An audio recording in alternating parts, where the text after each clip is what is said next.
اور حالات حاضرہ پر تبصرہ کیا اپنی غزلوں میں. تو پیارے بچوں یہ تھا توضیحات اس غزل کے.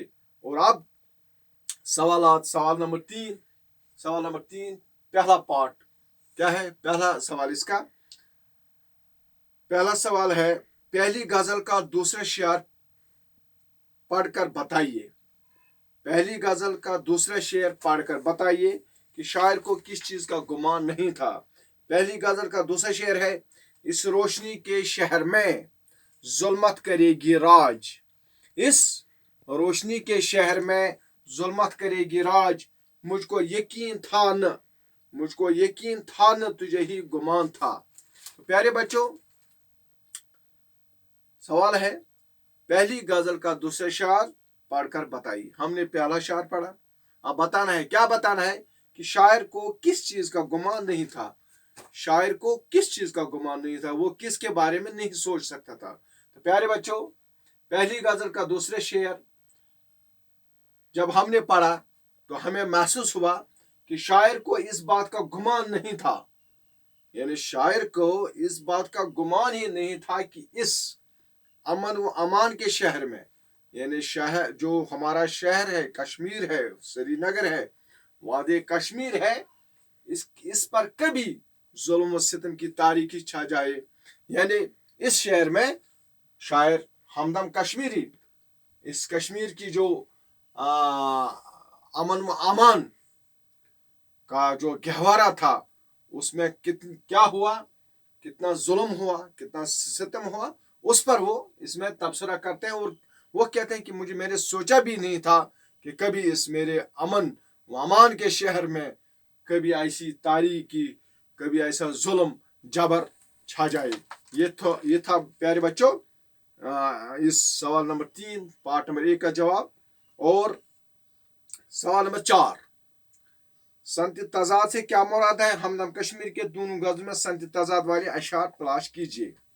پیارے بچوں سنت تضاد ابھی میں نے آپ کو بتایا. سنت تضاد سے مراد کیا ہے؟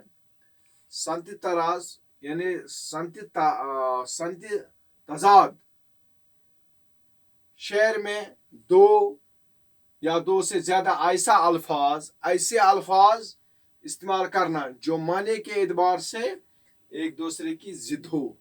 ابھی میں نے بتایا کہ جب شاعر ایک شعر میں دو یا دو سے زیادہ ایسے الفاظ استعمال کریں جو معنی کے اعتبار سے ایک دوسرے کے ضد ہو، اور اس کو سنت تضاد کہتے ہیں. اور پیارے بچوں اس میں ہے آگ اور پانی، عرش اور فرش، دن اور رات، جو میں نے ابھی آپ کو بتایا. اس کے بعد ہے شعر نمبر 5 تشریح کریں. چھا گیا تھا شہر پر افسوں کا کوئی، چاند جب نکلا کوئی چھت پر نہ تھا. تو اس کی تشریح میں نے کل کی. یہ آخری شعر ہے اس دوسری غزل کا جس کی تشریح میں نے کل کی. اور سوال نمبر 6 مختصر نوٹ لکھیے ہمدم کشمیری کی غزل گوئی. تو پیارے بچوں یہ سوال نمبر 6 جو ہے اس کا ہم نے پہلے ہی لیکچر میں جب میں نے آپ کو حالات زندگی، ہمدم کشمیری کے حالات زندگی اور شاعری پر نوٹ لکھا ہے تو اس میں اس کی اس سوال کا جواب میں لکھا غزل گوئی. یعنی ہمدم کشمیری کی جو غزل گوئی ہے، اس نے جو غزل میں اپنا حق ادا کیا ہے، جو رول ادا کیا ہے، اس پر ہم نے پہلے ہی لیکچر میں ہم نے اس پر تبصرہ کیا ہے. اور انشاءاللہ اور اس کے ساتھ میں نے اس کا وہ نوٹ بھی آپ کو اسی لائیو گروپ میں نے سینڈ کیا ہے، ارسال کیا ہے. وہ آپ نے دیکھا ہے، کچھ بچوں نے اس پر کمنٹ بھی کیا ہے.